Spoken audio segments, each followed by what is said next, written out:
PVI भरने के लिए सबसे पहले क्रोम को खोल लीजिए, वहाँ सर्च करिए BCPM MIC। ये लिंक ऐसा आएगा, इसको खोल लीजिए। खोलने के बाद यहाँ पर आईडी और पासवर्ड डालना है।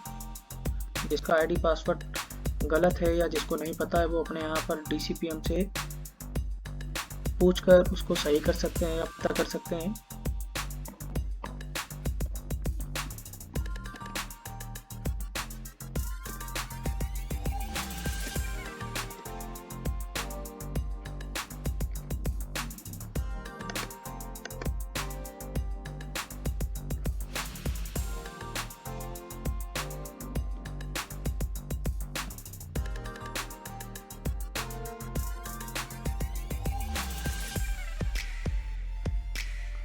लॉगिन करने के बाद इस तरीके से खुल जाएगा। यहाँ पर जाना है डेटा एंट्री फॉर्म, उस पर क्लिक करने के बाद CHO इंसेंटिव, इस पर क्लिक करने के बाद यहाँ पर आप अपना मंथ सेलेक्ट कर सकते हैं, जिस भी मंथ का आपको पीवीआई भरना है। जैसे मैंने अप्रैल का पहले से भर के रखा है। मैं आपको जून का खोल के दिखाता हूँ एक बार। जब हम खोलते हैं तो यहाँ पर हम जब पीवीआई नहीं भरा होता है तो इस तरीके से आता है। भर जाने के बाद यहाँ पर अमाउंट लिख कर आ जाता है जो भी इंटर किया जाता है, और यहाँ पर स्टेटेड में स्टार्टेड लिख कर आ जाता है। यहाँ पर थोड़ा ध्यान देना है कि यहाँ पर इसको क्लिक करके यहाँ पर कुछ भी सबमिट अभी नहीं करना है। इसको सबमिट अगर कर देते हैं तो यहाँ से नो क्लेम पे चला जाता है। जैसे मैं फिर से वापस आ रहा हूँ, मैं अप्रैल का भर रहा हूँ। जैसे मैंने भर के रखा हुआ पहले से। जब भी हम लोगों को भरना है तो यहाँ पर एंट्री में जाना है, एंट्री पे क्लिक करना है,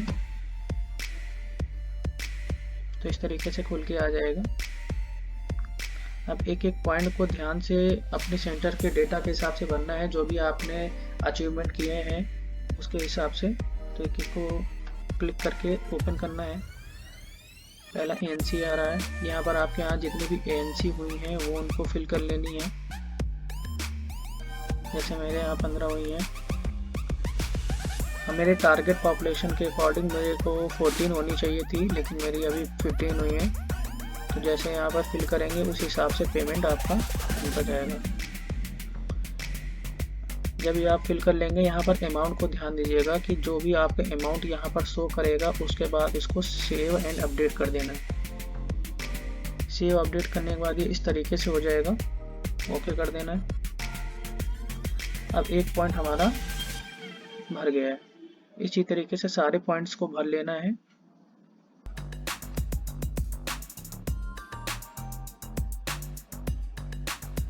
HBNC जितने भी है,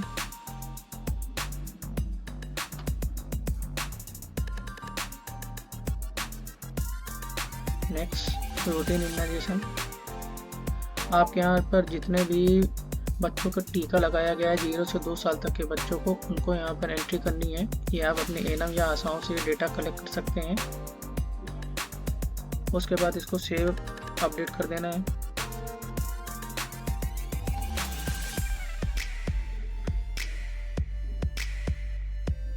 नेक्स्ट,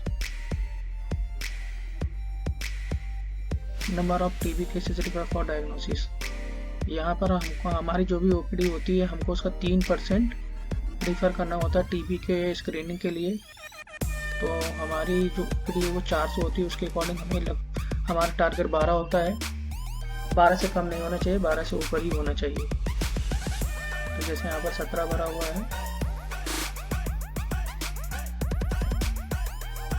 इसको भी सेव कर देंगे। नेक्स्ट OPD, जो जनरल OPD हम करते हैं, टारगेट उसका 400 है। हम अगर टारगेट के नीचे यहाँ पर कम करते हैं 400 से नीचे, तो पीवीआई 1000 से घटकर 500 हो जाता है। तो टारगेट को ध्यान रखना है, हमारा मंथली OPD 400 से ऊपर होनी चाहिए, तभी इसका अचीवमेंट हो पाएगा। तो यहाँ पर 407 भरने के बाद सेव करते हैं।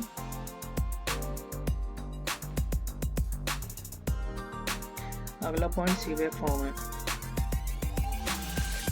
आपके यहाँ पर जितने भी पॉपुलेशन होगा उसका टारगेट पॉपुलेशन निकाल लीजिए। टारगेट पॉपुलेशन निकालने के बाद जो भी आपकी पॉपुलेशन आएगी उसका 2.4% सीबैक 1 महीने में भरा जाना है। तो जो भी आपका पॉपुलेशन है उसके अकॉर्डिंग आप अपना सेट कर लीजिए और उस हिसाब से आपको सीबैक फॉर्म फिल करने हैं। तो उसकी संख्या यहाँ पर लिख देनी है, सेव।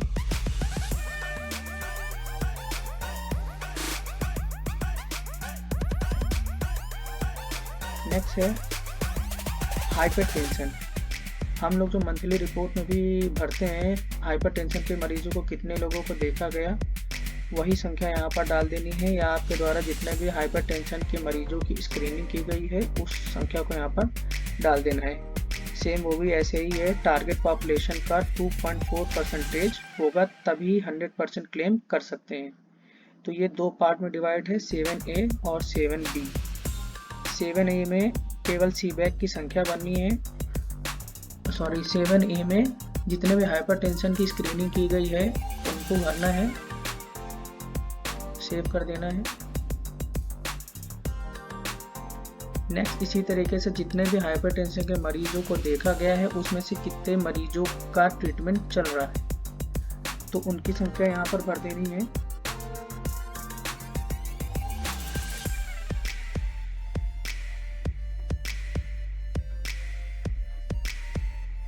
इसी तरीके से हाइपरटेंशन के बाद डायबिटिक का भी सेम वही प्रोसेस है, 8A और 8B।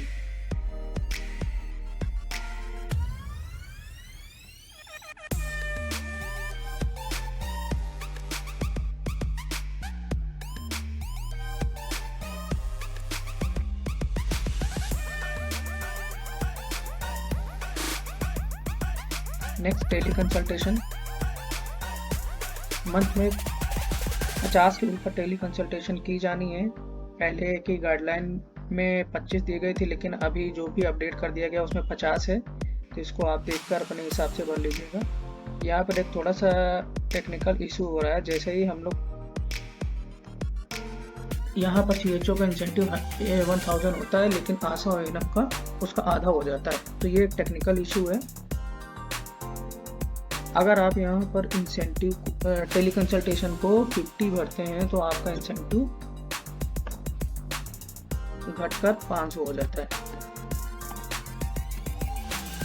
देखिए यहाँ पर टेली कंसल्टेशन 50 के ऊपर होगा तभी आप 100% क्लेम कर सकते हैं।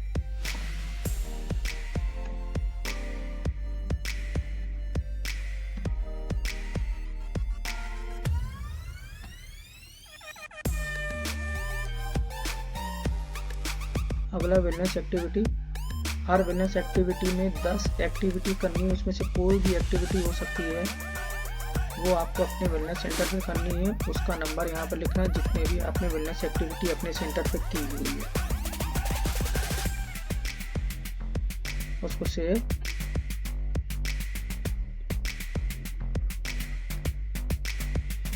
इसमें दो पार्ट में 10A 10B में 10B में आपका उस मंथ में जो एक्टिविटी नेशनल एक्टिविटी होनी थी या नेशनल प्रोग्राम होने थे उस मंथ की एक्टिविटी आपको यहाँ पर करनी है, उसकी संख्या यहाँ पर डालनी है।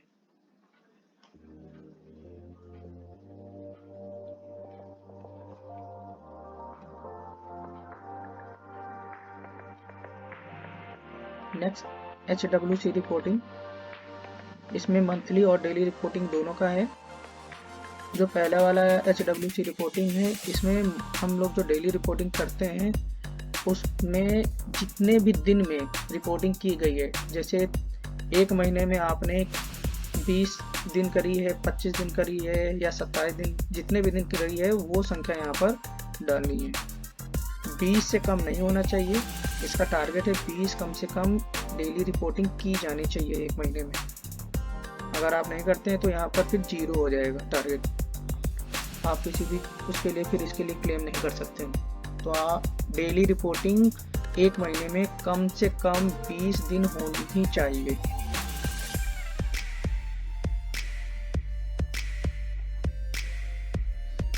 इसी तरीके से मंथली रिपोर्टिंग है, मंथ में एक मंथली रिपोर्टिंग की जानी चाहिए।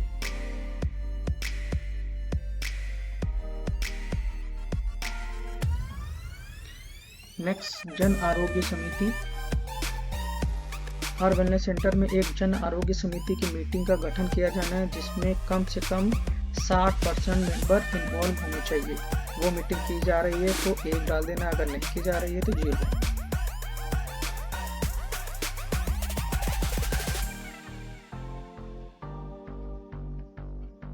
Next point, VHND.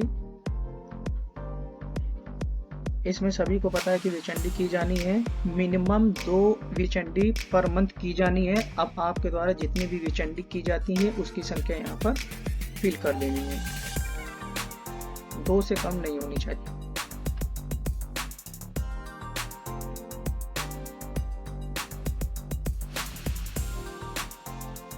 अगला है VHSNC, आपके village health sanitation nutrition committee. आपके जितने भी ग्राम में आपकी ये मीटिंग की जाती है उसकी संख्या यहाँ पर फिल की जानी है। जैसे यहाँ पर 5 ग्राम सभा है तो 5 में मीटिंग होती है तो उसकी संख्या यहाँ पर डाली गई है। ये 100% होनी चाहिए।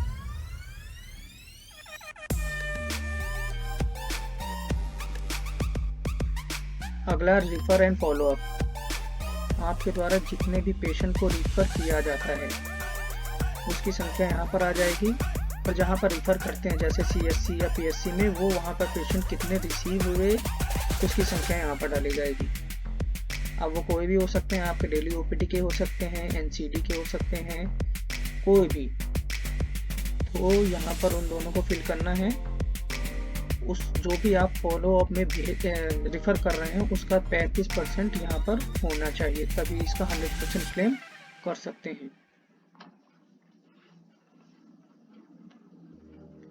अगला है रिफर फॉलो अप। जो भी आपने पेशेंट पहले रिफर किए हैं उनको वापस से आपको फॉलो अप करना है। उनमें से कितने पेशेंट ने वहाँ पर जाकर मेडिसिन ली या अपना चेकअप कराया जाके, उसमें से कितने लोग वापस आए हैं उसका 80% आपको उन सभी का फॉलो अप करना है। जो भी आपने पहले रेफर किए थे उनका वापस फॉलो अप करके यहाँ पर उसकी संख्या बननी है।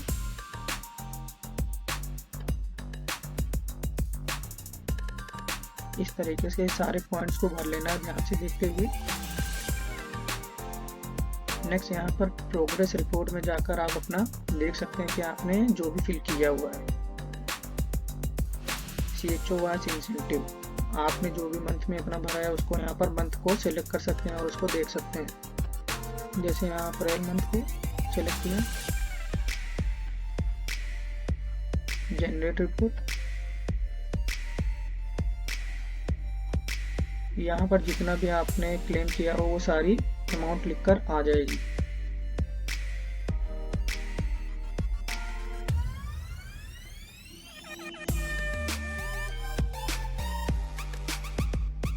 इसके आगे MOIC के द्वारा उसको आगे की वो भेजा गया कि नहीं उसको भी देख सकते हैं। यहाँ पर पेमेंट स्टेटस में जाके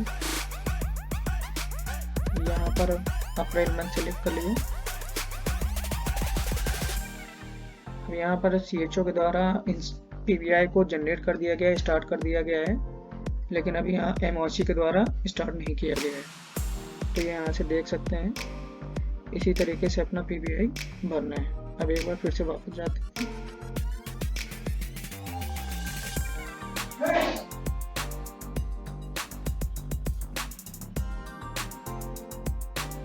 देखिए जैसे यहाँ पर फिल करने के बाद ये सारा अमाउंट यहाँ पर लिख कर आ जाएगा। यहाँ स्टार्टेड भी लिख कर आ गया है। अब कुछ भी नहीं करना है, ये CHO के द्वारा इस तरीके से PBI को भरा जाना है।